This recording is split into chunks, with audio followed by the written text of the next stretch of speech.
I'm beginning to suggest the patterns of light and dark based on the shadows that I see in the photograph. This shadow area over here will provide nice contrast for the lighter part of the petal in front of it.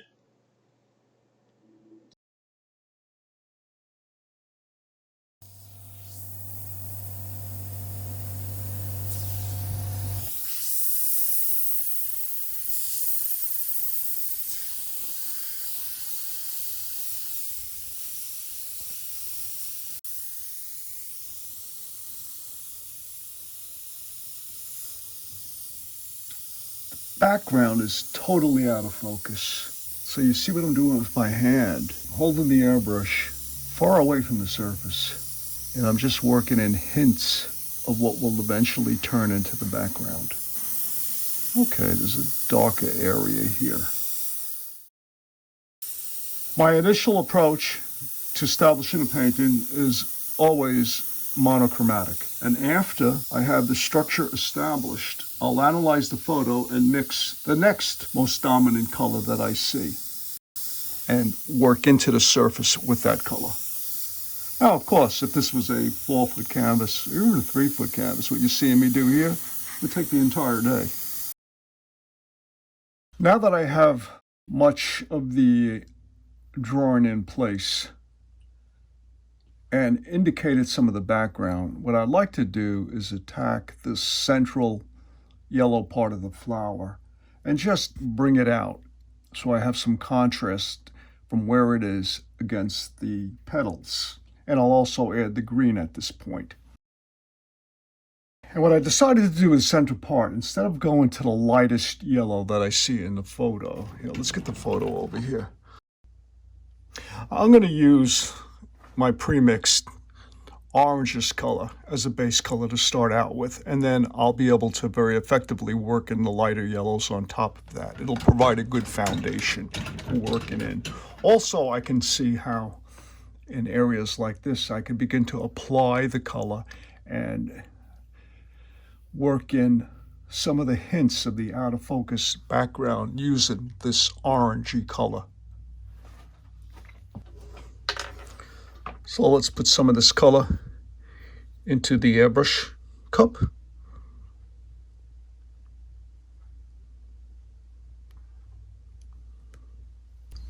Make sure the color cup cap is on. Now with the orange color, I'm going to begin to draw in the central part of the crocus.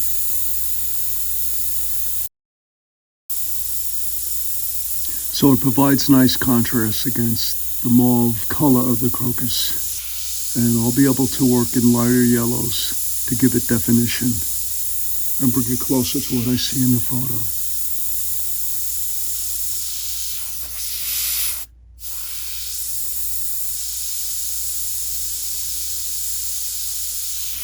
I created this orange color by mixing Hasna yellow medium with Napothol red and titanium white.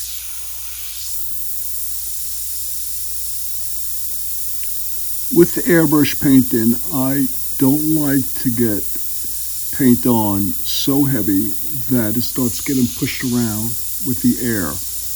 I put enough on the cover and then I move away from that area. I don't want it to build up to a point where it becomes a wet paint and has the potential of being pushed all over the place in like spider formations. If I linger too long in an area, see what happens?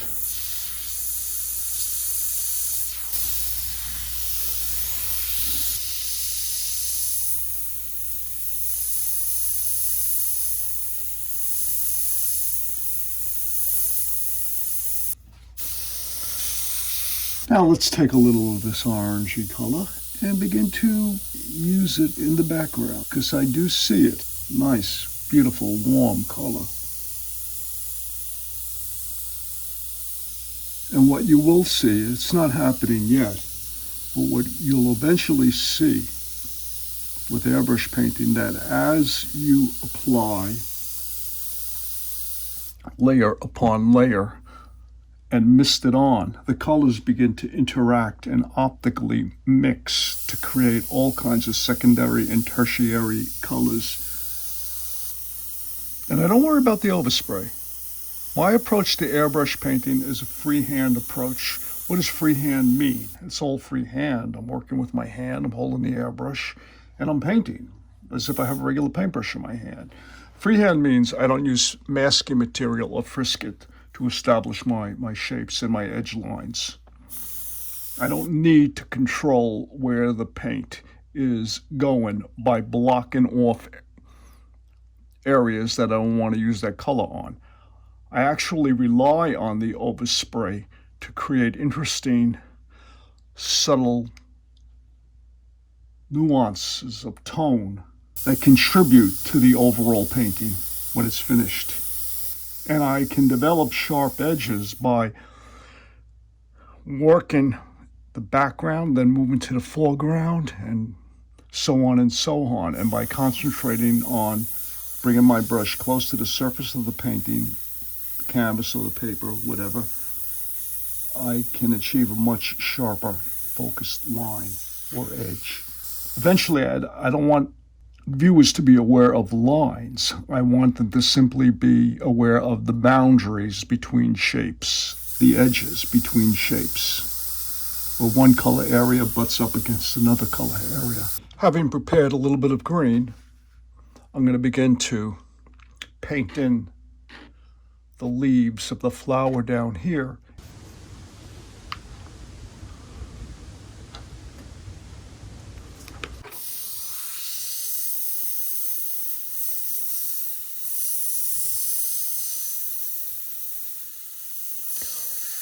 Hold the airbrush close to the paper, fine line.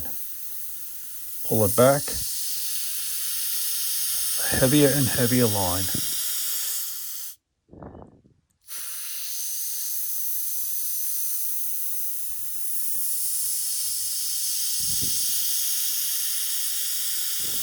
I'm also pulling back on the trigger, and that's increasing the volume of paint. I'm going to lightly work into the petal in the background.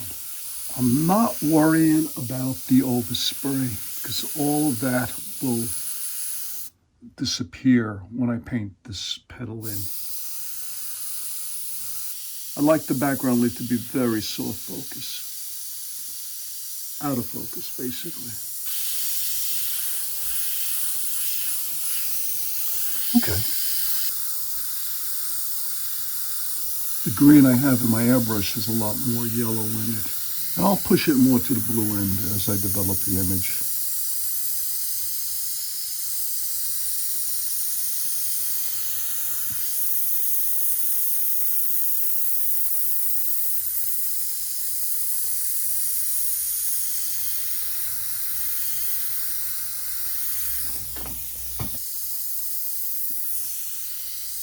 And I like this leaf here. I think it's important for the gravity of the composition to get it in.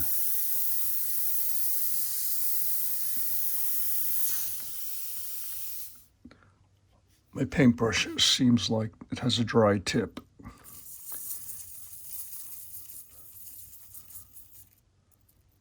This is the gentlest way of cleaning the airbrush needle. The cleaning fluid that I use is homemade. It's a mixture of 1/3 isopropyl alcohol, 1/3 windshield wiper fluid, and 1/3 distilled water, and a few drops of dishwashing soap. And it's a very good cleaner. It does the job nicely. I mix up a gallon at a time. It costs only a few bucks. And it's important to keep this part of the airbrush really clean because it'll interfere with the quality of your spray. You want to be very gentle with cleaning your airbrush, especially this area, because these parts are expensive. Okay, where were we? We were drawing in the bottom leaf of the crocus.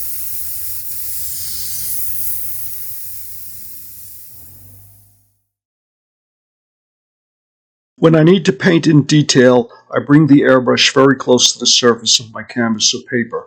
Bringing the airbrush within a few millimeters of the surface results in sharper and more visible brush strokes and more concentrated applications of paint. As I move my airbrush further from the surface, I can fade out my brush strokes and at the same time create softer edges and subtle out-of-focus effects. I began this demonstration by jumping right in and beginning a painting. I think at this point in the painting's development, it would be good to stop and roll back a bit and show you some basic exercises. The kind of stuff that I would normally introduce to students on the first day of class. A very basic thing to practice is simply creating a flat wash with an airbrush. So we'll mask off an area. The sound that you're hearing is my vent system. Above where I'm painting, I have two exhaust vents that suck the air out of the studio. So whenever I do any spraying, I make sure the studio is well vented, and I also wear my face mask. To develop the flat wash, I keep my airbrush about an inch away from the paper surface, and I depress and pull back on the control lever of the airbrush to regulate the paint flow. The control lever is the button directly behind the color cup on the custom micron that I am using to lay in this flat wash. Hand movement needs to be steady and smooth with constant even pressure on the airbrush's control lever. When you need to stop applying paint, gradually move the control lever forward and keep the lever depressed until the paint stops flowing. It's very important that you don't abruptly stop the paint flow by quickly removing your finger from the control lever on the airbrush. The airstream needs to be maintained until the paint completely stops flowing. Otherwise, there will be excessive paint buildup on the needle tip of the airbrush. And eventually, the paint will begin to spatter, or the airbrush will simply stop working. You just watched me apply a golden color flat wash. Next, I'll work in a graded wash that will transition from a more saturated color at the top and gradually fade out at the bottom. With mixed magenta in my airbrush, I hold my airbrush relatively close to the paper surface and start applying the paint, and I gradually pull back from the surface to fade it out. Why don't I get a blue and see what happens if I introduce blue to the top of that?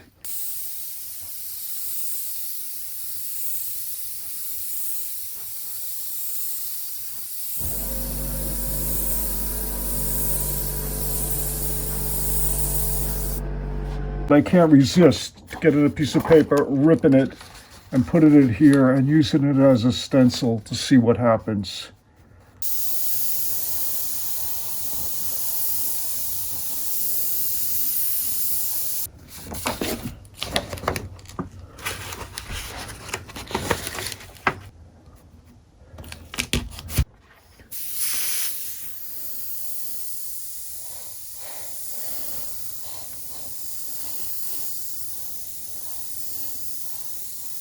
You just watched me lay in a flat wash, the golden color in the background.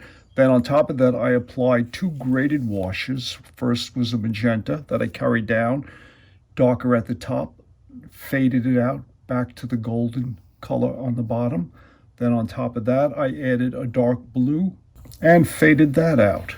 Then I had a little bit of fun, and I used a stencil, torn paper, to create these little hill-like shapes. And this is how I would often begin my first day of class. Just get the students to play with the airbrush in a controlled sort of way and have some fun with it so they begin to become familiar with the tool. And in the little demonstration that I did on how to apply a flat and graded wash, I was referring to the control lever on the custom micron. This is the control lever. And as you pull that lever back, the volume of paint coming out of the airbrush increases, and you get a heavier spray. I'm removing the air cap, and there you see the needle. Now I'm going to pull the control lever back. Excuse the paint all over my hands. Can you see that?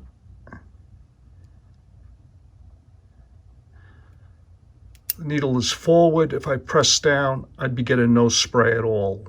If I pull back, the spray starts to come out and it gets heavier and heavier the further I pull it back. And the micron is designed for use at a drafting table. That's why you see the color cup on top at that angle, because if you're painting perpendicular to the drafting table, the position of the color cup is perfect. This is the airbrush that I've been using throughout the demo that you've been watching. It's my Iwata Revolution, a number 2. Number 2 refers to the size of the nozzle, the needle, and the air blast jet that's inside of this assembly.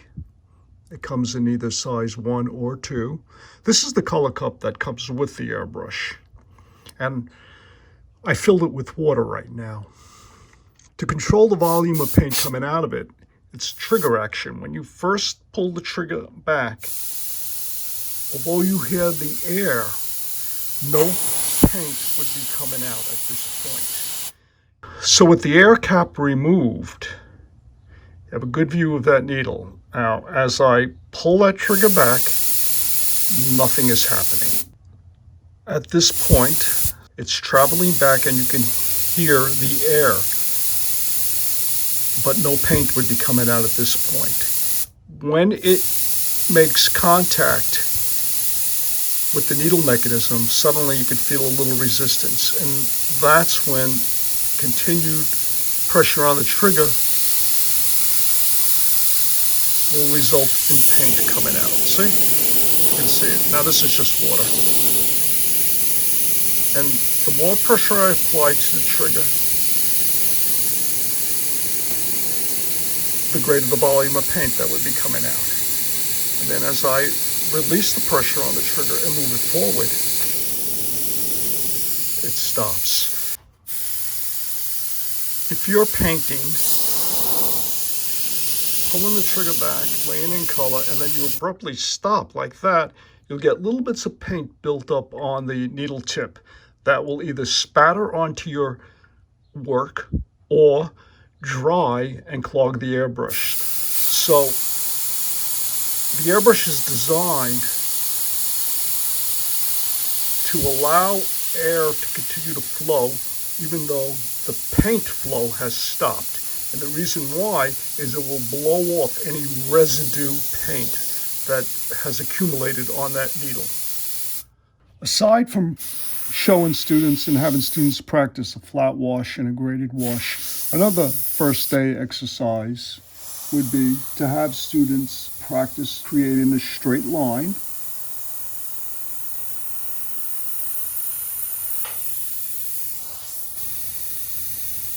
I'm hardly applying any pressure to the trigger. So now, to get a graded tone, I've pulled back from the surface of the paper.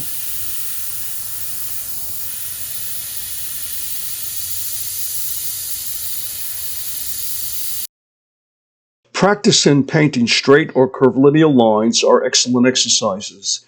Building simple biomorphic forms is another good introductory exercise that helps develop basic airbrush skills. When a student first picks up an airbrush to use for painting, it's good to have them freely play around with the airbrush to create simple abstract patterns and shapes. This enables the student to become familiar with the mechanics and actions of an airbrush without the burden of trying to create representational imagery. But after spending a little time with some basic exercises that familiarize the student with working with an airbrush, it's important to get into representational imagery as soon as possible, because that's where the student really learns how to paint with an airbrush.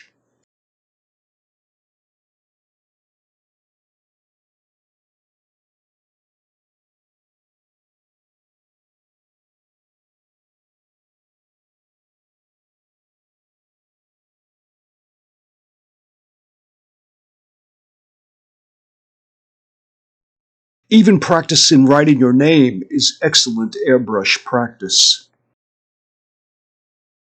Although there are many more elementary exercises that I can introduce you to, I think we should get back to painting the crocus flower.